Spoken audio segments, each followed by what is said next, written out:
Welcome to the debate. Today we are diving into a subject that sits right at the intersection of high-performance sports and, well, algorithmic architecture. We're looking at the Alex Wenger Squared AI golf coaching system. But I want to be clear here. We are not talking about some swing analyzer app you download for $5. This isn't a chatbot that just tells you to keep your head down. Right. We are analyzing what the documents call a career scale orchestration platform.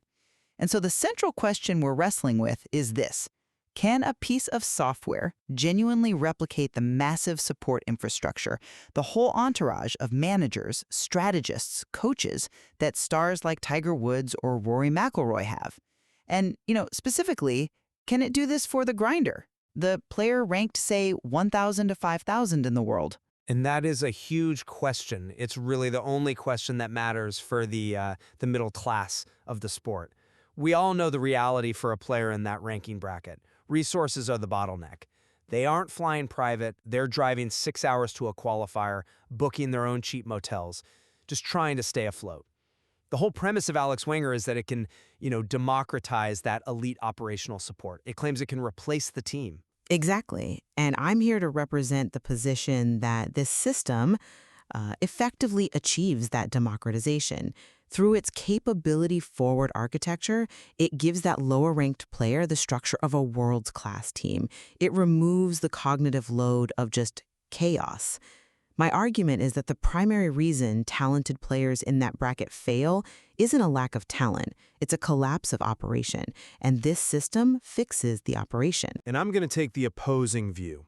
I think the system's rigid adherence to what it calls governance supremacy, and we'll definitely get into that, it creates an administrative burden, not a true support system. It fails to replace the human conviction required for elite performance. It offers support, sure, but it's support without authority. And I believe that's a fatal flaw for an athlete who's really in the trenches. The system is a sophisticated bureaucrat. It's not a coach. Well, let's get into the specifics, because the project charter for this system is incredibly ambitious. It explicitly defines its mission: to allow a golfer without a traditional elite support team to access the same structured coverage as the top pros. And we're talking about a multi-agent platform, practice, technical feedback, strategy, logistics. It's a whole suite of agents. Structured coverage is a great phrase in a boardroom, but let's look at what that actually means for a guy trying to make a cut just to pay rent. It means that for a player ranked 2,000th in the world, the chaos of travel, of planning, of scheduling, that stuff is a performance killer. This system creates what the documentation calls audit-grade stability. It provides a safety net of consistency these players just cannot afford. It operates capability forward, which means it pushes the athlete to execute unless a specific risk is flagged. It's an engine for professional habits. It turns a scattered amateur approach into a professional workflow. I see why you think that, but let me give you a different perspective on capability forward. The core constitution of this system, the governance framework, it operates on this principle of support without authority. The system is explicitly forbidden from endorsing a correct choice. Now, think about Tiger Woods' team, his caddy, his coach, his agent. They make decisions. They say, hit the fade, or skip this tournament, you're tired.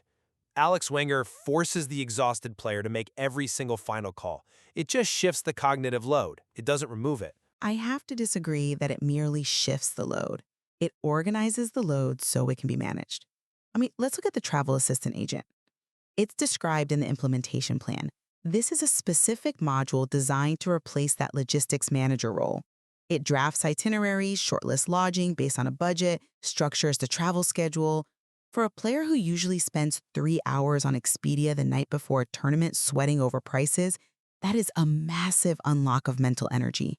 Okay, that's a compelling argument on the surface. But have you looked at the user confirmation gates rule in that same implementation plan? The AI drafts the itinerary, yes, but the documentation is clear. The user has to execute the booking. The system can't commit resources.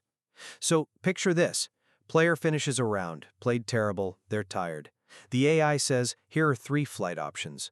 The player still has to pull out their credit card, log in, double-check the dates, and hit confirm. A real agent solves the problem.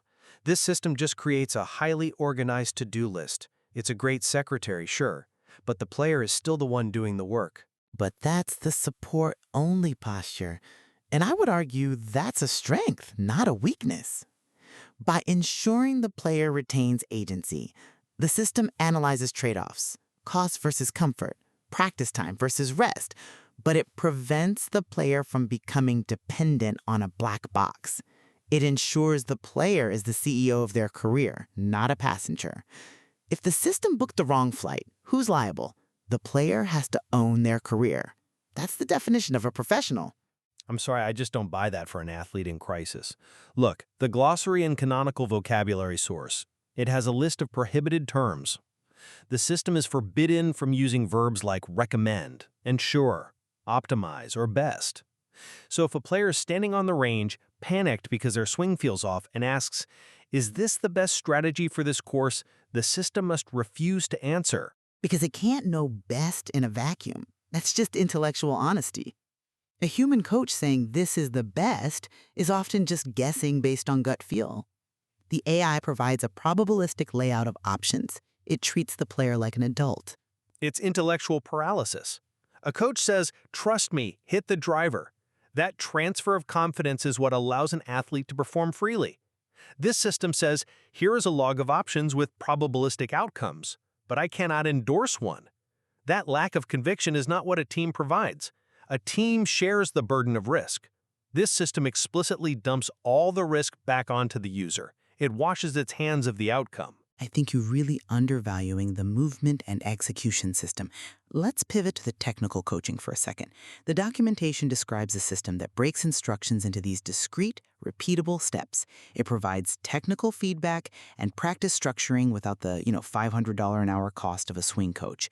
It allows for retrospectives and evidence-bound reports to track progress objectively.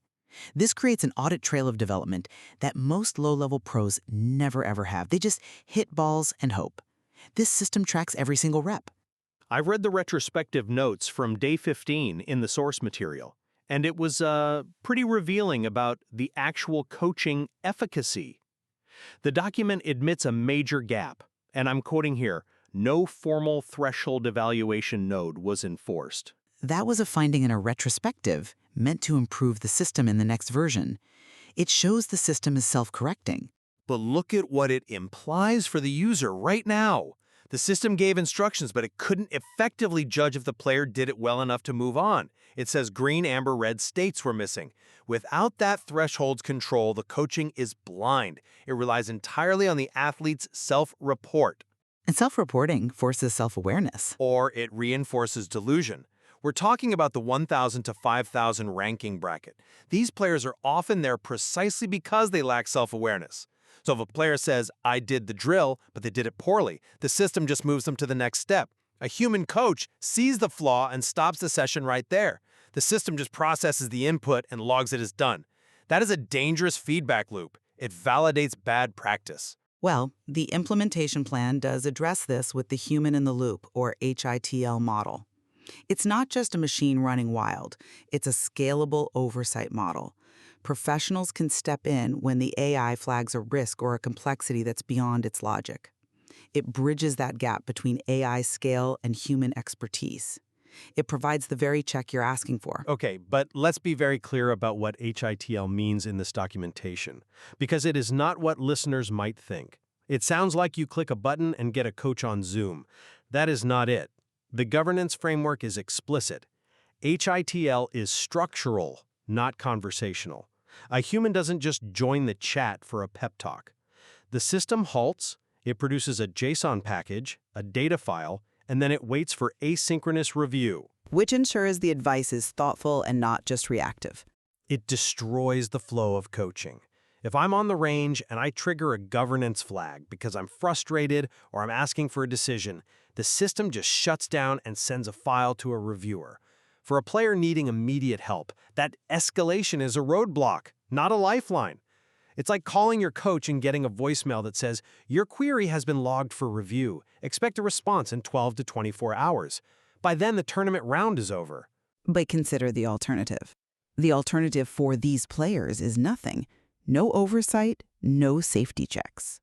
The governance framework you're criticizing is the ultimate safety net. It prioritizes governance over outcomes. It prevents the AI from giving dangerous advice, medical, illegal, doping, playing through an injury. It creates a boringly consistent environment. And for a developmental player, boringly consistent is exactly what's missing. I agree that consistency is key. But the authority boundary specification says that if a decision implies ranking or eligibility impact, the system halts. Correct, to protect the player. But for a ranked 2000 player, every decision impacts their ranking. Do I play this qualifier? Ranking impact. Do I change my putter? Ranking impact. The system is risk-averse to a fault. It prioritizes its own liability shield over the player's competitive need. It's designed to never be wrong, which prevents it from ever being truly helpful in those high-stakes moments. I think we need to look at the monetization strategy to really understand the value proposition here. You're comparing this system to a $50,000, maybe $100,000 human team. Which is the gold standard. That's what Rory has. That's what Tiger has. A standard these players cannot access. The documentation outlines subscription models at $10 to $15 a month, $180 a year. It's offering 80% of the structural value of a team for a tiny fraction of the cost. This effectively raises the floor for talent globally. A player in the 5,000s can finally afford a career-scale orchestration platform. Even if it has friction, at that price point, it's a revolution. Okay, the price point is undeniable. $15 a month is a steal. But I do worry about the white labeling strategy mentioned in that monetization document. If this system is sold to academies like LeadBetter, as the document suggests, it just becomes another tool for rich players. It acts as a force multiplier for the haves, not the have-nots. Or through the B2B licensing to universities, it brings this structure to collegiate players who are the exact target demographic, aspiring pros. Their college coaches have 10 or 15 players to worry about. They can't manage all those individual plans. Alex Wenger provides the structure the human coach doesn't have time to give. That's a fair point about universities, but let's go back to the core loop for a second. The system processes inputs through these strict state checkpoints. It's a beautiful machine, but golf is a messy, analog game. The movement and execution system notes admit that non-training context, sleep, travel, external load, was not formally captured as a system input. It was identified as a gap to be filled in the next version. But it's a massive gap. A human coach sees you look tired. A human coach knows your girlfriend just broke up with you. The system only knows what's in its canonical envelope. It treats the golfer like a data inputs machine. And if the inputs are incomplete, which they always are in human life, then the output is flawed.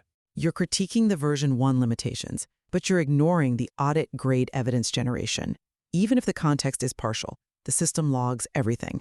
The audit playbook requires that every action is attributable, logged, and replayable. For a player trying to figure out why they failed this season, that data is gold. Usually, failure is just a fog of "I didn't play well." With Alex Wenger, failure is a searchable database. You can see exactly what you did, what you planned, and where the gap was. I can see the organizational value. It's a fantastic librarian. But let's look at the failure condition listed in the project charter. This, for me, is the most damning part. It states, "The system has failed if a reasonable third party can credibly claim that it blurred the boundary between support and decision-making." It's a safeguard. It's there to prevent the system from going rogue. It's a straitjacket. It means the system is designed to fail if it accidentally acts like a real leader. It refuses to cross the line into decision-making. But leadership is decision-making. The gap between rank 5,000 and rank 1 is often about conviction. By refusing to cross that line, the system forces the lonely tour player to remain lonely in their decision-making. I see it differently. I think the gap is about discipline and resource allocation. The rank 2000 player burns out because they're handling logistics, guessing at practice plans, and drowning in chaos. Alex Wenger solves the chaos, It solves the administration. which frees the player to focus on the golf. The governance framework ensures they don't do anything stupid while doing it. It's the ultimate force multiplier for a disciplined self-starter. It doesn't replace the instinct of a Tiger Woods, no, but it gives a grinder at the platform of a Tiger Woods. I'll give you platform. It gives them a platform. But a platform doesn't have a heartbeat. The glossary defines support as structuring information. It defines decision-making as selecting an outcome. The gap is in the selection. The system is a sophisticated secretary and a brilliant archivist, but it is not a coach in the human sense. A coach takes responsibility. A coach says, "We're doing this." The system says, "Here are the risks of doing this." That is a massive psychological difference. It is, and maybe that's the point. The system forces the player to take responsibility for their own career, rather than outsourcing it to some guru. Or it leaves them paralyzed by analysis, staring at a governance flag on their phone while their tea time is approaching. Look, to summarize my position, Alex Wenger 2 is a breakthrough because it acknowledges that talent isn't enough. Operation is required. It provides audit-grade evidence generation, planning and logistics preparation, and structured performance support. It's a machine that builds a professional environment around an isolated athlete. For $180 a year, that is a miracle. And to summarize mine, the system is a marvel of governance, but it's a failure of leadership.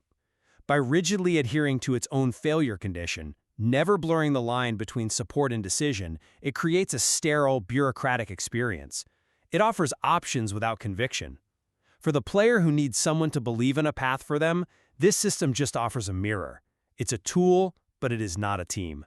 A mirror can be a very powerful tool if you're willing to look at it. True. But sometimes you need someone to pull you away from the mirror and tell you to just hit the ball. That's a valid distinction. We've explored the documents, from the charter to the audit playbook. The Alex Wenger system is clearly designed to be boringly consistent and governance supreme.